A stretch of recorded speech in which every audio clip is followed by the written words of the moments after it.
I'm Laura Bonnell, and this is the Living with Cystic Fibrosis podcast coming to you from Detroit. Please subscribe and even rate and comment on our podcasts when it moves you.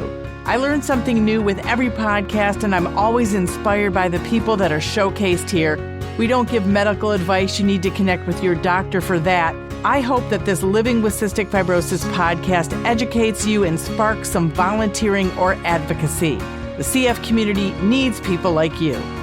Thanks to our sponsors, Viatris and Vertex, for their support.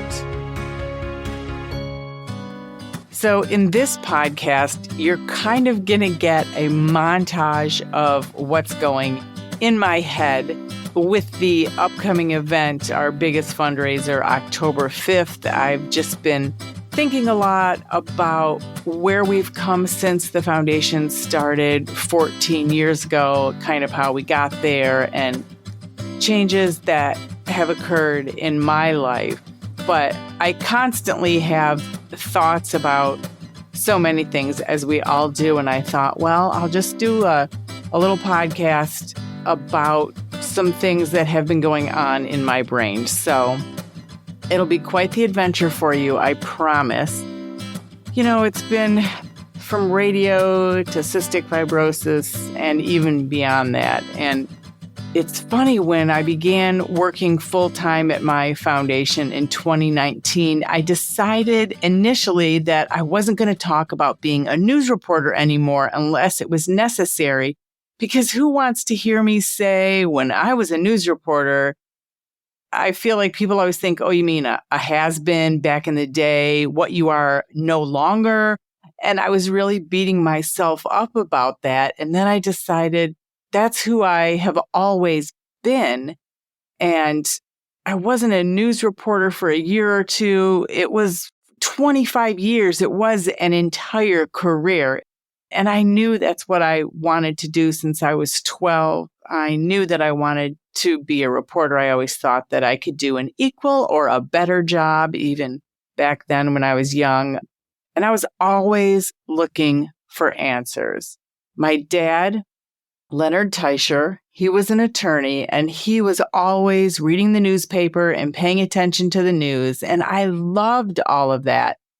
And I always kept a diary. I was always a writer from my youth until today. And it's funny. Oh my gosh. I really encourage everyone to keep a journal, to go back and read your 10 or 12-year-old self is hilarious. It's good from kind of a therapeutic wise look back, or just like, wow, I didn't realize that's what I was thinking back then. I wrote stories. I wrote stories about a helicopter that I thought then that I invented. I don't know why I thought I invented the helicopter. Clearly I did not. But, you know, I drew pictures of how I thought a helicopter should look, even though they were already invented. But I just did weird, funny things like that. And I drew pictures to articulate my stories. And much later, when I had kids, I made up stories. Just when I couldn't remember all the words to a nursery rhyme, I would either use the melody and change the words, or I would just pick a song, like the Beatles' Yellow Submarine, for example, and change the words to those, because I just made my own nursery rhymes with other people's melodies. And they remember these songs to this day. And every time they hear Yellow Submarine, they think of the words I sang to them when they were kids, and not the words that the Beatles actually wrote that go with that song. So cute memories. It doesn't have to be complicated. I just went for goofy. And both the girls have either written poems or drawings or written their own stories. And I love looking back at all of the silliness from those young years. And that's actually when I told the girls that they could pick one day a year where they could pretend that cystic fibrosis didn't exist. No meds, nothing. It was up to them. So that was a good reminder that it's exhausting to think about cystic fibrosis every single day when you have it, and think about your treatments, and just to keep going and trying to be, quote, normal and not have any excuses. You just got to keep going. That's really hard. So I liked the idea of once a year. And usually they would take their enzymes. They wouldn't give that up because they would have excruciating stomach aches. But for the most part, it was one day. And mentally, it was a great thing. And like I said, I always tried so hard to try and keep everything normal. And if anyone asked me if everything was okay, I always said yes. I rarely talked about what we were actually going through because honestly, I really didn't believe that people could fully understand or that they wanted to hear about it all the time, because I certainly could have talked about it every day about all the challenges I had. And it was hard because I have brothers and not sisters. I always wanted sisters. I felt like you can tell sisters everything, and boys are different, even though I have two terrific brothers, and I do talk to them more at this age than I did when I was in the midst of bringing the girls up with everything I had to deal with, just because circumstances were different. But I would recommend that you find your person. In addition to your spouse, find a person that you can always confide in, because I really just kept swimming, as Dory would say in Finding Nemo. But I wasn't confiding in people about the stress that I was feeling. And I don't think I realized the stress that I was feeling because you were just trying to keep going. And I had so many supportive friends along the way, so many, and continue to, and thank God for them. I think, I won't get into this much in this podcast because I've talked about it before, but for me, my drug of choice was food. I gained a lot of weight trying to just medicate myself with food. I mean, I am glad it wasn't alcohol or narcotics, but either way, addiction is not a good thing. So I finally have a handle on that. I've lost, when this airs, it'll be 120 pounds. I've lost an entire person, and I'm extremely healthy. I walk 8 miles a day, and I feel really good. I eat really healthy. It's taken me a couple of years to lose all this weight, by the way, and I did have the help of some weight loss drugs, but the weight loss drugs for me were not magic, but it did help. I had to literally work my ass off, literally work all this weight off. I didn't just rely on the weight loss drugs. I don't know who it's helping, like, oh, the weight just fell off. It was not me. If I didn't walk my 8 miles every day, as I still continued to do, and eat healthy, I wouldn't have lost a pound. It's just, I don't know, my body hates me. So that was my journey. And I feel like now, looking back, I understand so much more because, hindsight is a great thing. And now, because the girls are in their 20s and Molly's almost 30, which is crazy and wonderful, I feel like you have more time to look back and think, oh, how everything went. And it actually led us to starting this mentoring program in part because we had Wendy Tague from Children's Hospital of Michigan and Claire Hagelin, also from Children's Hospital, approach me an education day and talk about the need for mentoring. So we did start that program, and we're working on a PTSD program as well, because I was talking with another mom and we were just like firing back and forth stories of our PTSD, of either how our daughters were held down for a procedure or something that went wrong, a side effect, or a reaction to a medication. So many things that we just had to watch and couldn't cry when you're in front of your kids. You have to be the strong person and just keep going, or you have another child at home, or both the kids were in the hospital at the same time. So there is just a lot to handle. And when do you have your breakdown? Not very often. The best breakdown I had, and I say a breakdown, whatever word you want to use, it was just when I either couldn't take it anymore and I just had to cry. But the best one I had, and I loved them because you just felt so much relief after that, was standing in the rain after a really hard time at the University of Michigan with one of my daughters. And I just stood in the rain and cried. And I felt like, well, nobody could tell I'm crying because it's pouring out here. That was the best cry, and just thinking about everything and letting everything go. It was such a refreshing renewal to like, okay, I can go on again tomorrow. So I recommend letting your feelings out by yourself with someone. You know, my friend Kim Bowman, who's a CF mom, and Brett and Blake are her sons. And Blake died at age 14 from complications of cystic fibrosis, and Kim is amazing.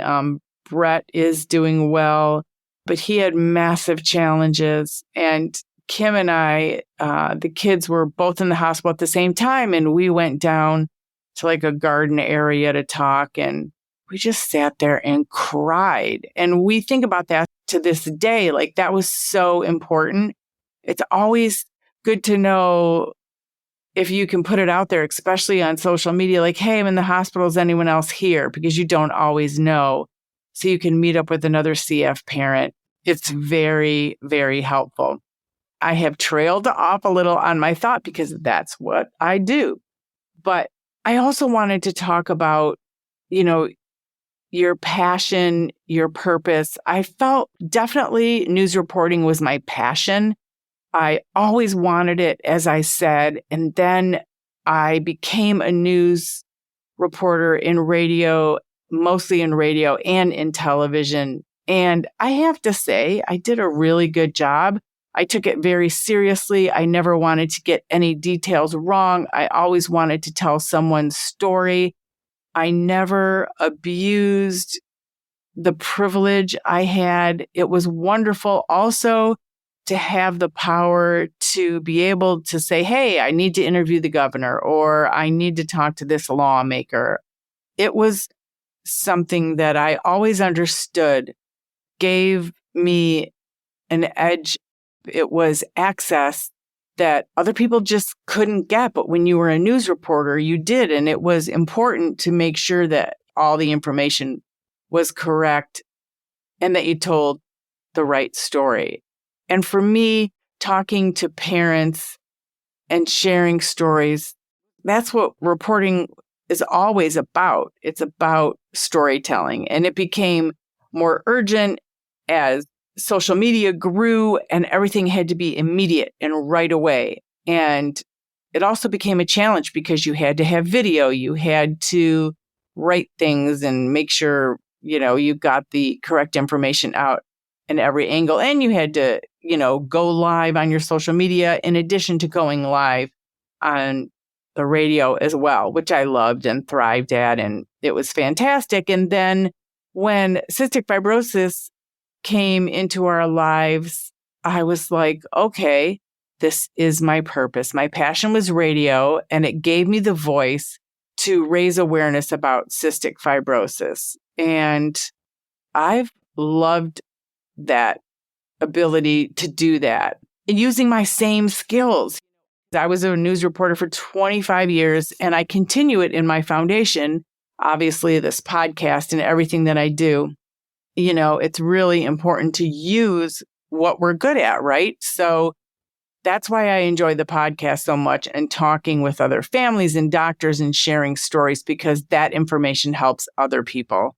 And then it also reminds me of my dad, because he died before I was even married. So he never met my husband, Joe. He didn't meet the kids. He would have been such a great advocate with me he ran for mayor for the city of Southfield, where I grew up. And although he didn't win, we learned about, making political signs and the whole political aspect of running for mayor. He was on the Southfield School Board and he was president of that. And as an attorney, he did pro bono work for people who couldn't afford to pay. So that's where I got all of my knowledge of advocacy and the importance of always giving back and always caring and listening to people, and the love for news and for law and for being respectful. And my mom is an artist and she's 86 now, and her work ethic, she has a show coming up in a gallery in Detroit. So that work ethic was always in me, and just the creativity from my mom having a studio initially in our basement growing up with kilns and all kinds of stuff. That's where the seeds of our future come from, right? So, that was fantastic. I wish my dad was around to see all the advocacy that we've done, but also my kids. And my kids, I can see my dad in both of them. It's really hard to lose a parent, as you can all relate to, but he would have been really proud. And oh my gosh, he would have loved my kids and my nieces and nephews as well. And I think it also reminds me, I talk to a lot of cystic fibrosis parents, and there are two different ways you can advocate. You can advocate for yourself, you can advocate for your kids, and then you can do advocacy, with the legislators. So when parents ask me, well, I'm not sure if we like this doctor, be it the pulmonary doctor or the internist that your child sees, find a new one.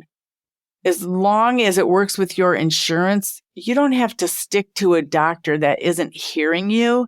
And I also tell parents too, if you get a doctor who's cocky and not listening, try telling them, hey, I don't think you're hearing me, or I really don't think you understand my child as much as I do, because that's 100% the case usually.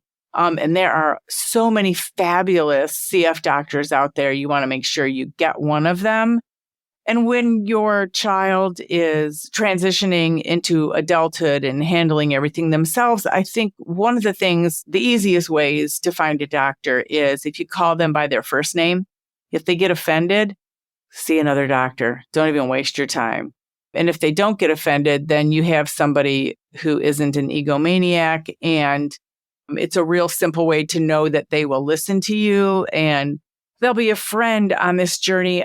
All of the doctors and nurses and social workers and support staff that surround my kids are like family, and we're friends, and it's wonderful.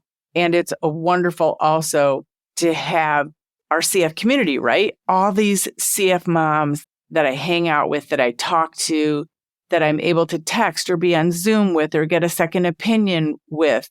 They bring up different ideas and thoughts. And, I have 29 years of experience in cystic fibrosis because Molly's the firstborn.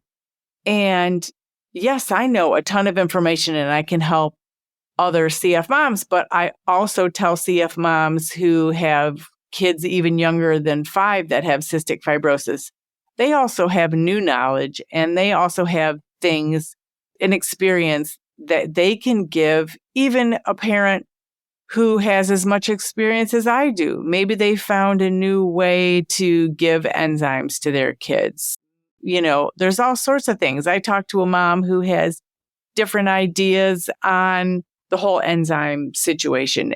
And I think also ideas have grown and changed in regard to a high-fat diet or a healthy diet kind of thing. Of course, that is something you have to talk to your doctor about, and it depends how your child digests food and all of that. Many different factors, but all important information that we can share. And then whether or not you're talking about, is your child on a CF modulator or not on a CF modulator? There's a lot of guilt with those of us who have kids on a CF modulator, and there are other parents that we talk to whose child isn't yet able to be on a CF modulator, I feel a lot of guilt. I want every parent to be able to eventually get your child on a CF modulator because it is life-changing for them. So, we're working on that by working with Emily's entourage and others.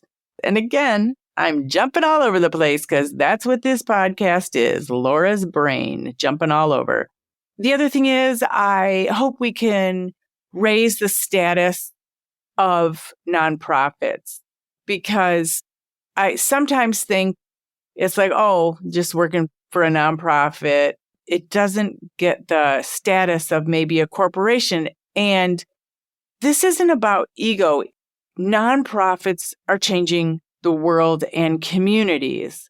And I just think they need more respect and visibility in the community so that lawmakers see the importance of them and people do. And so that people want to be part of foundations, nonprofits more, because they are so crucial to all the rare diseases, not only in the state of Michigan, but around the world.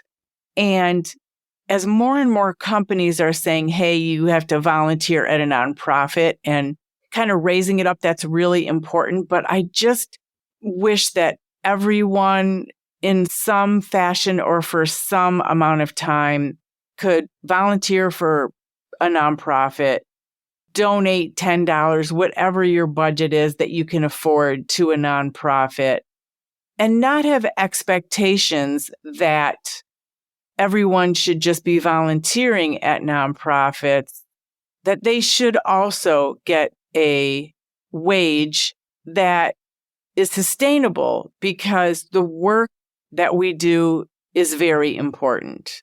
The work that all foundations do is very important.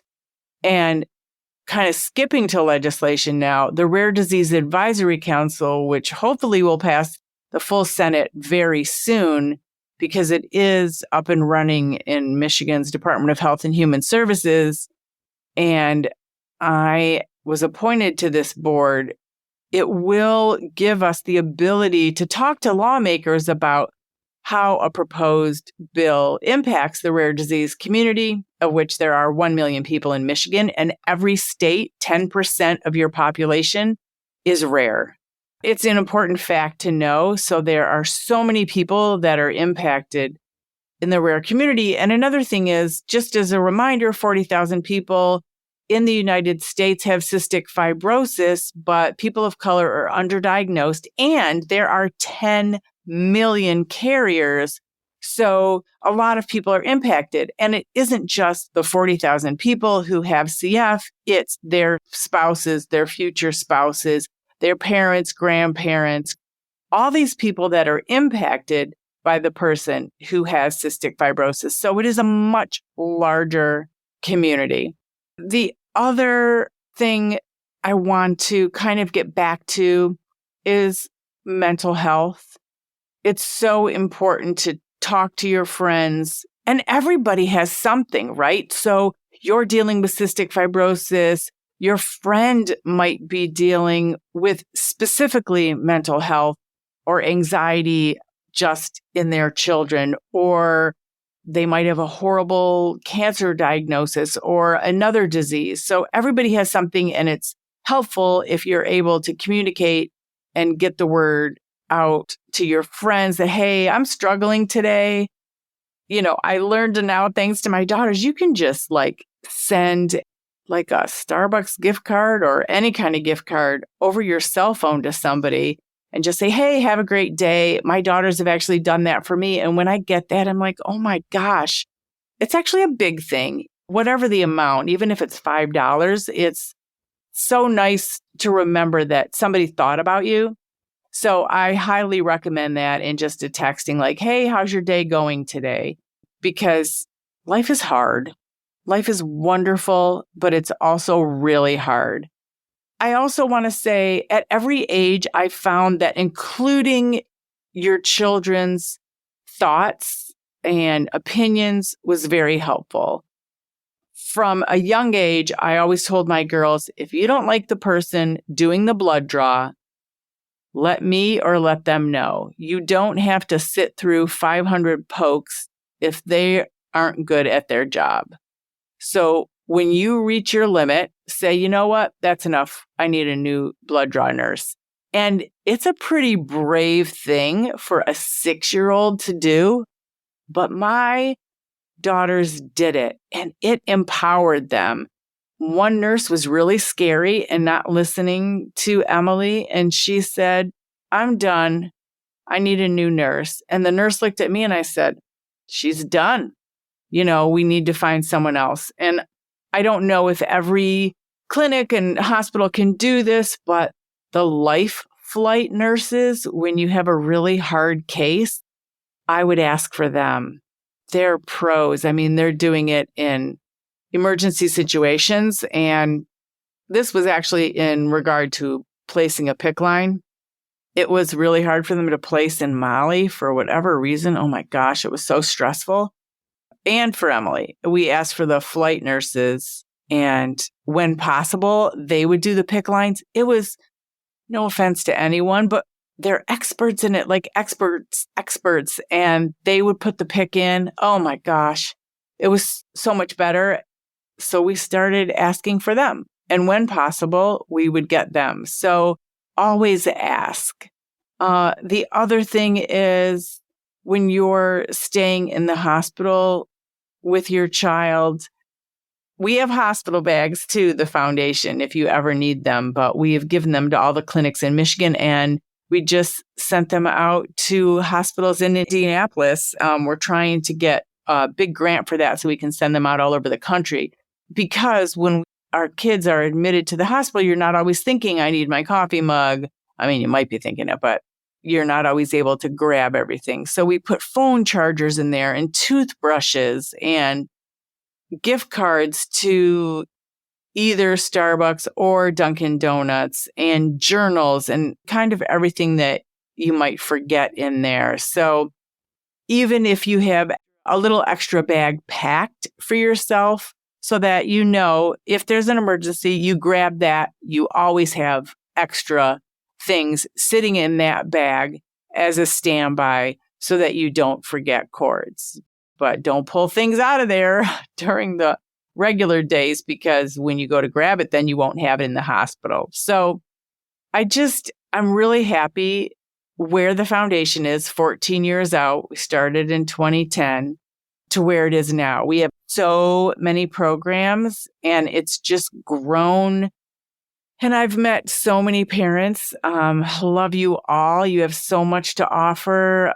And the CF dads that I know, I don't want to name people because I don't want to forget people, but some incredible CF dads that have so much to offer and have participated in these podcasts or the CF Masterclass or the CF Global Masterclass, which is coming out soon. And it's just incredible, those parents that I've talked to. So thanks to everyone for always supporting me and the Bonnell Foundation Living with Cystic Fibrosis. I appreciate your help. I need you. I want you to be more involved. I really need you, to support and share all the programs that we're doing and remind people that we offer financial assistance and lung transplant grants and college scholarships and things like that. But like I said, we have that PTSD program coming up and mentees. We're always looking for mentees because we have mentors who will mentor them. And it's one of the first programs that we know of that offers mentoring to CF parents. It can be a one-time thing. It can be a monthly thing. We don't offer medical advice, but we do offer just invaluable parenting advice. Also, my last plug before our big event, if you have not bought tickets to the Night of Hope, that's October 5th at Laurel Manor and Banquet Hall in Livonia. Buy those tickets. You can go on our website, thebonnellfoundation.org, and buy tickets there. Or if you can't afford the tickets, shoot us an email. But we would love to see you there. It's really important. This is our biggest fundraiser that helps support all the programs that we have. And thanks to our sponsors, both via pharma and businesses, we could not do any of this without you. So thanks, friends. I really appreciate it. And if you do want to be on a podcast as well, let me know. Shoot me an email. It's always good to hear from people. So thank you so much and have a great rest of your day. The original music in this podcast is performed by Kevin Allen. It's not complicated. Who happens to have cystic fibrosis. We all got our worries and fears. I know what's got you frustrated. But loving you is so alright. This has been the Living with Cystic Fibrosis podcast. For more information and to learn more about the Bonnell Foundation, visit our website at thebonnellfoundation.org. That's the BONNELL Foundation.org. This podcast was sponsored by Vertex Pharmaceutical, The Science of Possibility, and Viatris. It was produced by Jag and Detroit Podcasts. Follow our show in Apple Podcasts, Spotify, or wherever you're listening right now.